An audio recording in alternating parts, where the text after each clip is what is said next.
नमस्कार साथियों, एक और नए वीडियो के साथ में आप सबका फिर से स्वागत।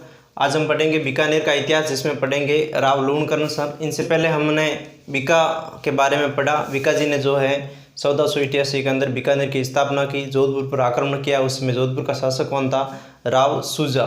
ठीक है, उसके बाद में इसके पुत्र है राव लूणकरण सर। इससे बड़ा एक भाई था इसका नरा, जो कि कुछ समय 1 साल तक जो है बीकानेर पर शासन करता है और फिर जो है उसकी मृत्यु हो जाती है। उसके बाद अगला शासक बनता है राव लूणकरण 1505 से 1526 तक। जब लूणकरण बीकानेर पर आक्रमण करता है, उस समय वहाँ का शासक होता है रावल जैत सिंह। रावल जैत सिंह।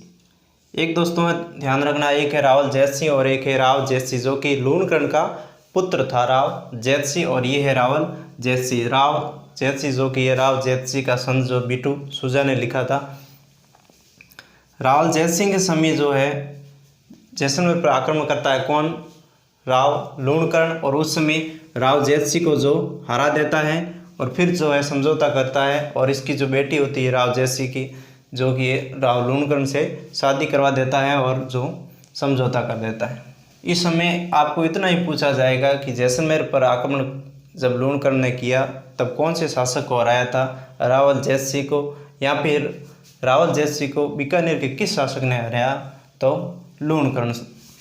किसने हराया? लूणकरण ने। अगला जो इसके अंदर मुख्य हम पढ़ते हैं नागौर पर आक्रमण। नागौर पर आक्रमण किया, उस समय वहाँ का शासक था मुहम्मद खां। नागौर पर ये जो बीकानेर के शासकों में सबसे प्रतापी और सूरवीर शासक था तो लूणकरण था। उसने जो अपने साम्राज्य का बहुत बड़ा विस्तार किया उस समय, और नागौर पर जो शासक था मोहम्मद खां पर आक्रमण किया और वहाँ का जो है अपने साम्राज्य के अंदर शासक मिला दिया और इसको हरा दिया, और इसको भी रावल जैत सिंह को हराया और जैसलमेर पर अधिकार किया, लेकिन बाद में जो है समझौता हो जाता है। दूसरा इसके अंदर है डोसी का युद्ध। डोसी का युद्ध जो है 1526 के अंदर हुआ। डोसी जगह जो है कहाँ पर पड़ती है? नारनौल, हरियाणा के अंदर पड़ता है। और उस समय वहाँ का शासक था नवाब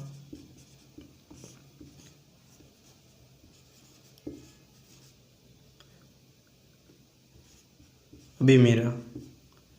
नवाब अभी मीरा के खिलाफ जो है लड़ता हुआ, एक विश्वासघात के कारण जो है लड़ता हुआ वीरगति को प्राप्त होता है कौन? लूणकरण के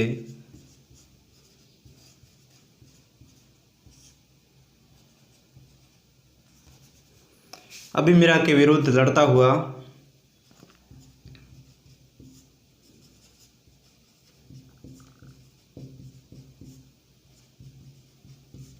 अभी मीरा के जो खिलाफ लड़ता हुआ मारा गया कौन?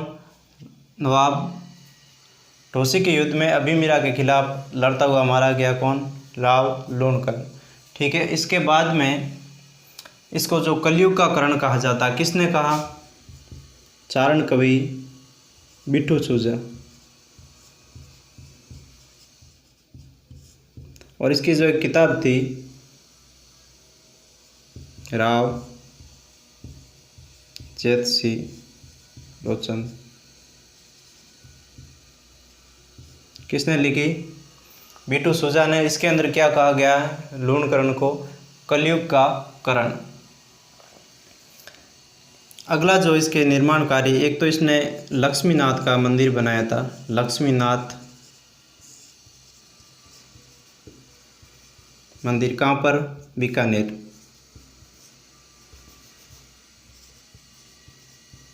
बीकानेर में।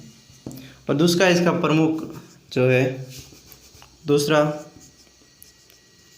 लूणकरण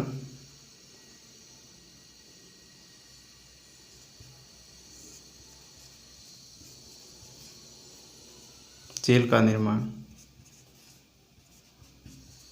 दो इसके प्रमुख कार्य। तो ये था दोस्तों राव लूणकरण का शासनकाल।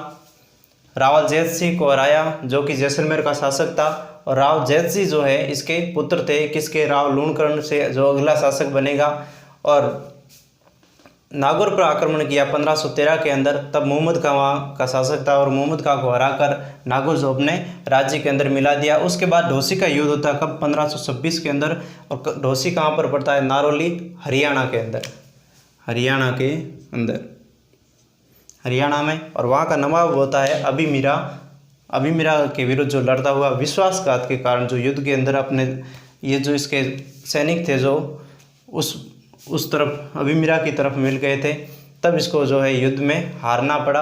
अगला जो है कलयुग का कर्ण किसने कहा, बीटू सूजा ने, और उसकी किताब का नाम क्या है, राव जैत सिंह संत, जिसके अंदर कलयुग का कर्ण कहा गया किसे, लूणकरण को। निर्माण कार्य के अंदर लक्ष्मीनाथ का मंदिर कहाँ पर बनाया, बीकानेर के अंदर, और लूणकरण सर झील का निर्माण कराया कहाँ पर, बीकानेर में।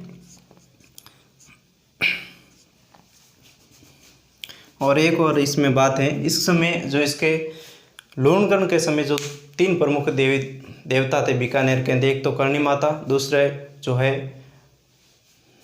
जसनाथ जी, और तीसरे जाम्बोजी जिसने विष्णुवी पंथ का जो है स्थापना की। विष्णुवी पंथ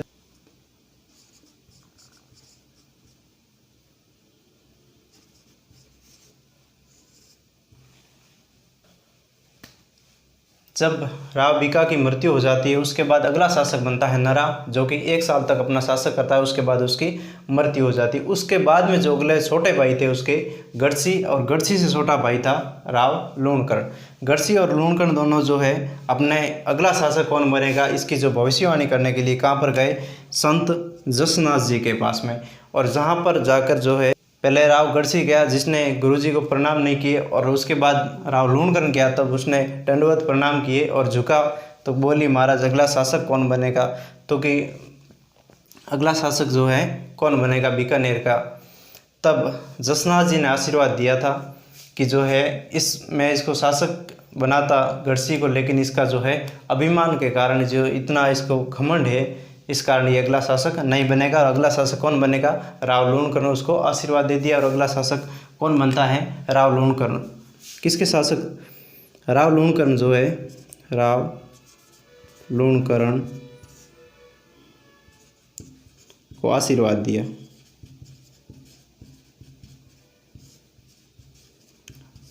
राव लूणकरण को जो है अगला शासक बनने का आशीर्वाद किसने दिया था, जसनाथ जी ने। ठीक है दोस्तों, तो ये था राव लूणकरण का शासनकाल, और इसके बाद अगला हम नेक्स्ट क्लास के अंदर पढ़ेंगे राव जैत सिंह का शासनकाल। तो बीकानेर का राव लूणकरण के बारे में हमने पढ़ा, और अगली क्लास के अंदर पढ़ेंगे हम राव जैत सिंह का शासनकाल। तब तक आप सबका आभार एवं धन्यवाद। अपने दोस्तों के साथ भी ज़रूर क्लास को शेयर करें, और प्रथम बार हमारे चैनल पर आए तो चैनल को भी ज़रूर सब्सक्राइब करें। जय हिंद, जय भारत दोस्तों।